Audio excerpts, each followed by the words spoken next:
وہ سم کارڈ بھی وہاں استعمال کیا گیا، جس کے نتیجے میں اکثریت جو پیسے کے بلبوتے پہ سمجھتا ہے کہ وہ سب کو خرید سکتا ہے۔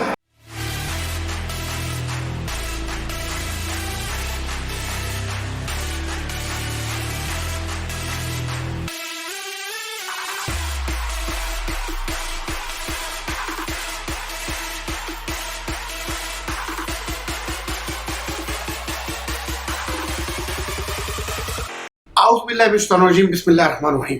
دوستو اور ساتھیو، السلام علیکم ورحمۃ اللہ وبرکاتہ۔ دوستو، پاکستان کے معرض وجود میں آنے کے بعد کراچی جو معاشی تجارتی ہب تھا اسے دارالحکومت بنایا گیا۔ یہ دارالحکومت جب اسلام آباد منتقل کیا گیا تو کراچی کو فیڈرل ایڈمنسٹریشن کے انڈر لیا گیا۔ 1971 میں جب مارشل لا ایڈمنسٹر نے فیصلہ کیا تو کراچی کو سندھ کا حصہ بنا دیا گیا اور سندھ سے جو ملتان ڈویژن تھا اسے منتقل کر دیا گیا پنجاب، اور خیرپور کی ریاست کو بھی سندھ میں شامل کر دیا گیا، جسے 1973 کے آئین کے اندر قانونی طور پہ تحفظ فراہم کر دیا گیا۔ ایسا کیوں ہوا، اس کے پیچھے کیا عوامل تھے، یہ آہستہ آہستہ بعد میں نظر آنے لگا۔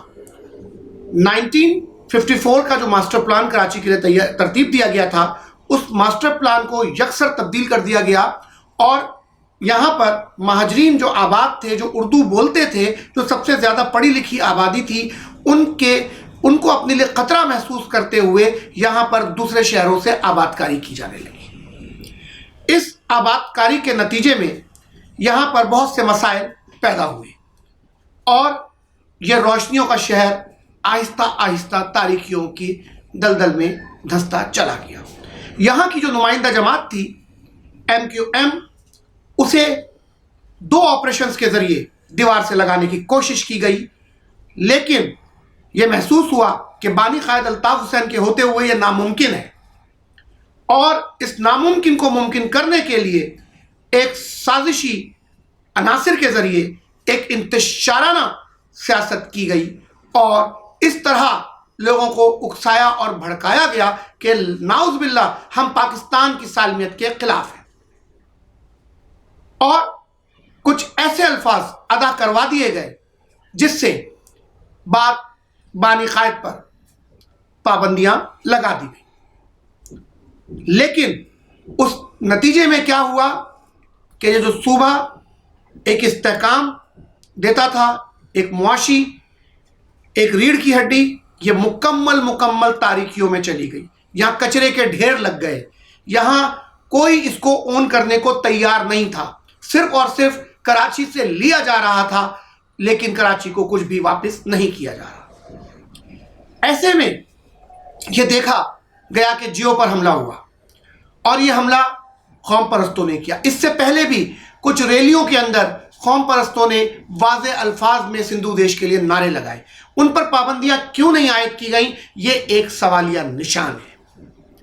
اور اب جب سینٹ کا الیکشن ہوا، اس سینٹ کے الیکشن میں سب نے دیکھا کہ کس طریقے سے اکثریت کو کم اس میں تبدیل کر دیا گیا، کیوں کہ صرف اور صرف پیسے کی سیاست کی گئی، اور وہ سم کارڈ بھی وہاں استعمال کیا گیا، جس کے نتیجے میں اکثریت جس کے ووٹ بینک کے ذریعے حفیظ شیخ کو جیتنا تھا، انہیں ہروا کر کے یوسف رضا گیلانی جیت گئے۔ یہ وہ مائنڈ سیٹ کام کر رہا تھا جو پیسے کے بلبوتے پہ سمجھتا ہے کہ وہ سب کو خرید سکتا ہے۔ اس استحکام کے لیے جسے متوازن سے غیر متوازن کر دیا گیا ہے، جس میں ایک بہت بڑا اپ اور ڈاؤن ہو گیا ہے، جہاں اشرافیہ اور سرمایہ دار لوگوں کو غلام بنانے کے در میں ہیں، جو پہلے ہی جاگیردار جس طریقے سے سندھ کے اندر کرتے رہے، اسی طرح اب شہروں میں بھی یہی سب کچھ کیا جانے کا عمل شروع ہو چکا ہے۔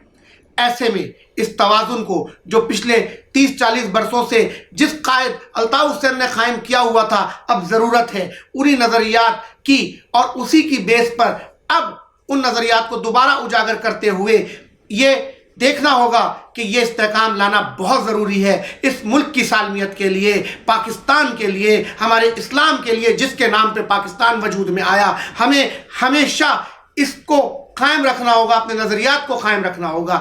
تو لہٰذا میری ارباب اختیار سے گزارش ہے کہ وہ سوچیں اور سمجھیں یہ جو پابندیاں عائد کر رکھی ہیں اس کا کوئی فائدہ نہیں ہوگا بلکہ اس کے نقصانات ہوں گے، تو ان پابندیوں کو ختم کیا جائے۔ سب میرے بارے میں جانتے ہیں کہ میرا کسی لسانی و مذہبی جماعت سے کوئی تعلق نہیں ہے، میں وہ سب کچھ بیان کر رہا ہوں جو دیکھ رہا ہوں، جو ہو رہا ہے اور جو بہت غلط ہو رہا ہے۔ تو اب یہ سینٹ کا الیکشن بھی ایک سوالیہ نشان ہے اداروں کی طرف کہ وہ دیکھیں کہ ایسا کیوں ہوا اور کس وجہ سے ہوا۔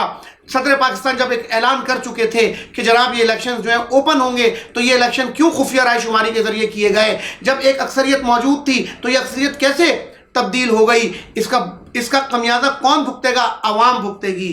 تو عوام کے لیے، سندھ کی عوام کے لیے، پاکستان کی عوام کے لیے خدا را سوچئے، اب یہ الزامات، پابندیوں کی سیاست کو ختم ہونا ہوگا۔ اب ہمیں ایک ہو کر ایک اتحاد کو قائم کرتے ہوئے امن کو فروغ دینا ہوگا تاکہ ترقی ہو اور خوشحالی آئے اور پاکستان امن کا گہوارہ بنے۔